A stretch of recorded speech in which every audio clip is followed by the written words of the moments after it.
Good morning friends. এই আমরা ঘুম থেকে উঠবো এবারে। আমার কি উঠবে, এখন উঠে গেছে, একটু সর্দি হয়েছে। তো আজকে আমাদের বিয়ে বাড়ি, আজকে কি করছি সবটা শেয়ার করবো, ঠিক আছে? আমার অ্যাকচুয়ালি খুব ল্যাদ লাগছে, আজকে ভাল লাগছে না, মনে হচ্ছে একটু ঘুমোতে পারলে ভালো হতো। যাকে তা উঠে পড়েছি, এবারে উঠবো। তো আমার দিদি আছে, এই যে এদিকে এসো, এসে এসে চলো, আসছে ও। তো ও ঘর বাসনটা আমাকে করে দেয়, মেজে দেয়, তারপর ঘর বাসনটা করে। তো আজকে আমার বর এখন গেছে বাজারে, ও চিকেন আনতে গেছে। আজকে চিকেন রান্না হবে, তোমাদের সাথে শেয়ার করব। আর আজকে তো রাতে বিয়ে বাড়ি রয়েছে, ওই রিমির বিয়ের রয়েছে, ওর বিয়ে বাড়িতে যাবো রাত্রেবেলায়। আর এখনও কানেরটা খুলতে পারিনি, কিছু বকবক করতে। আমি না খুব কথা বলতে ভালোবাসি, সেই জন্য না আমি খুব বকবক করি। তো তোমরা প্লিজ আমাকে একটু সহ্য করো, আমি খুব বকতে ভালোবাসি। তো আমি এখানে দুর্গাপুর, আমি যেখানে থাকি দুর্গাপুর জায়গাটা তোমরা সবাই জানবে, বর্ধমান দুর্গাপুর, আশা করি সবাই চেনো, সবাই এসেছো। কিন্তু তবুও আমি বলছি, দুর্গাপুর এত ভালো জায়গা। আর আমরা জিওগ্রাফিতে পড়েছি যে দুর্গাপুর হচ্ছে শিল্পনগরী। তো এখানে সত্যিই শিল্পনগরী। এখানে বাইরে বেরোলে বোঝা যায় এত সুন্দর জায়গা, এত সুন্দর জায়গা। আমি তো কলকাতা থেকে, আমার বাপের বাড়ি বালি, তো বালি থেকে কলকাতার ডিস্টেন্স বেশি নয়, আমি কলকাতাতে পড়াশুনো করেছি। কিন্তু ব্যাপারটা হচ্ছে, এখানে এসে আমার মনে হয় না যে কলকাতাকে আমি মিস করছি। এত সুন্দর এখানের পরিবেশটাও বা সুন্দর, এবং প্লাস এখানের জায়গাটাও খুব সুন্দর, সমস্তটাই এখানে পাওয়া যায়। আর আমি যেখানে থাকি সেটা হচ্ছে দুর্গাপুর তপবন সিটি বলে একটা প্রজেক্ট হয়েছে, ড্রিম প্রজেক্ট হচ্ছে, এখনও কাজ চলছে। এখানে প্রায় 73 টাওয়ার্স রয়েছে। এদের নিজস্ব হাসপাতাল রয়েছে, এদের নিজস্ব সুইমিং পুল রয়েছে, নিজস্ব যোগা রয়েছে, নিজস্ব সমস্তটাই রয়েছে, ম্যারেজ হল রয়েছে, সমস্তটাই রয়েছে, মার্কেট রয়েছে। মানে এই এরিয়ার মধ্যে আমি সমস্তটাই পেয়ে যাচ্ছি। বাচ্চাদের পার্ক রয়েছে, বিকেলে ঘুরতে যাওয়ার। আর যাকে ঠিক আছে, চলো তাহলে উঠি, এবার ব্রাশ করি, সেটা দেখাই, চলো বাই। কারণ এখন কথা বললে তো হবে না, ব্রাশও করতে হবে।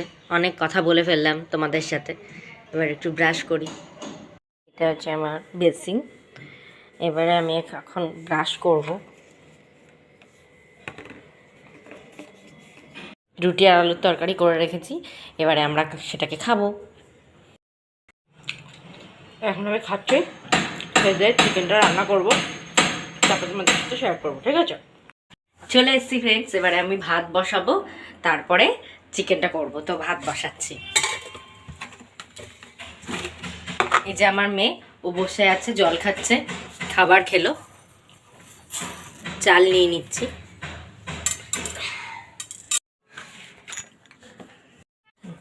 এবারে আমি চালটা নিলাম, এবারে চালটা ধুচ্ছি। ভালো করে চালটা ধুয়ে নিতে হয়, চালের মধ্যে অনেক ময়লা থাকে।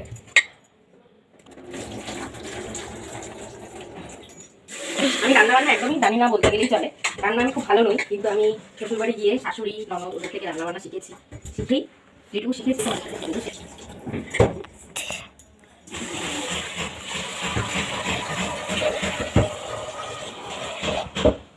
বসাবো, ঠিক আছে? আর একটু জল নিয়ে নিই। এবারে ভাতটা বসিয়ে দিচ্ছি, আমি ইন্ডাকশানে ভাতটা বসাবো। দেখতে পাচ্ছেন ভাতটা সবাই, আমার মেয়ে শুট করে দিচ্ছে ভিডিওটা, ঠিক আছে? চলো এবারে মাংসটা করবো, সেইটা এবার দেখাই। মাংসটা প্রথমে আমি কি করবো, মাংসটা প্রথমে খুব সুন্দর করে ধুয়ে নেবো।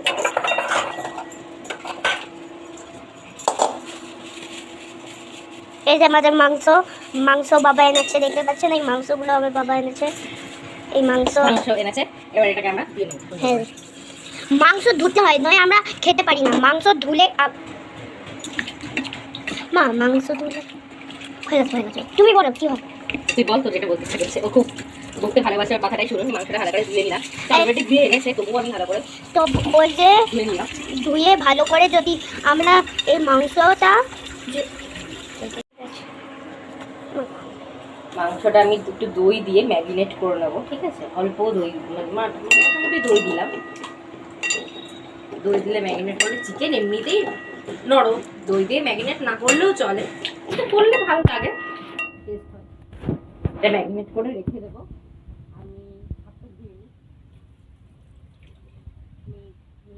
পেঁয়াজ বাটা, পেঁয়াজ, আদা, এখানে তোমরা দেখতে পাচ্ছ এর মধ্যে আছে হচ্ছে পেঁয়াজ আছে, আদা রসুন তিনটেই কেটে নিয়েছি। আমি এই তিনটেকেই মিক্সিতে পেস্ট করে নেবো। এখানে আমি আলু কেটে রেখেছি, আলুগুলোকে ভাজবো। তারপরে আমি এখানে আলু লাগবে। তারপরে আমি এখানে নিয়েছি হচ্ছে গরম মশলা গুঁড়ো, এটা হচ্ছে হলুদ গুঁড়ো, এটা হচ্ছে গোলমরিচ গুঁড়ো, এটা হচ্ছে নুন, এটা হচ্ছে কাশ্মীরি লঙ্কার গুঁড়ো কালারের জন্য। আর ফোড়নে আমি দেব হচ্ছে একটা শুকনো লঙ্কা দেব, দারচিনি দেব, সামান্য দারচিনি দেব, আর দুটো গরম মশলা দেব। আর এখানে রয়েছে হচ্ছে জিরে, গোটা জিরে রয়েছে, আর গোটা এটা রয়েছে মৌরি সামান্য দিলাম। মৌরি সাধারণত নিরামিষ রান্নায় দেয়, কিন্তু মাংস। এবারে আমি গ্যাসটাকে অন করছি, অন করে আমি কড়াটা দিয়ে দিচ্ছি, কড়াটা এখানে চাপিয়ে দিলাম।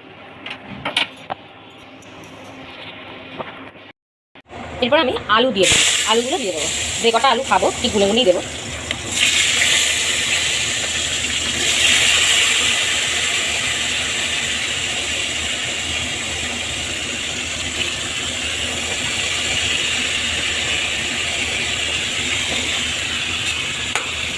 আলুগুলোকে আমি ভাজছি,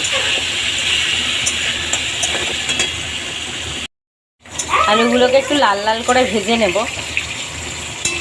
দেখো হালকা হালকা ভাজা ভাজা হয়েও গেছে, আর একটু ভেজে নেব।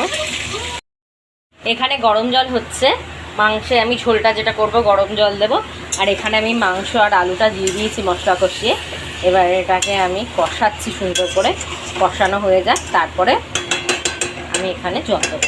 যত কথাতেই আছে, চিকেন যত কষাবে তত টেস্টটা ভালো হয়। আর আমার মেয়েকে দেখো এখানে বসে আছে, ও বসে বসে আমার রান্না দেখছে, ফলো করছে, ও ভিডিও করে দিচ্ছে। হয়ে গেছে কষানো প্রায়। এবার আমি এর মধ্যে একটু গরম মশলাও অ্যাড করেছি। এই যে গরম মশলা আমি অ্যাড করেছি, আমি দিয়ে দেবো যে কতটা অ্যাড করেছি গরম মশলা।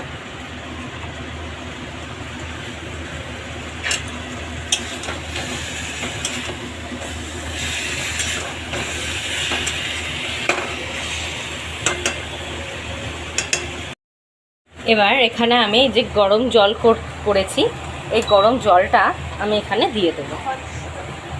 ঠিক আছে, আমি তো মুরগির ঝোল করছি, সেজন্য আমি একটু ঝোল রেখেছি। ঠিক আছে, চাইলে তোমরা কষাও করতে পারো। আমি কষাও আর একদিন করে দেখাবো, চিকেন রেজালা করব একদিন। তো এবারে আমি এটাকে একটু ঢাকা দিয়ে দেবো। হয়ে গেছে এই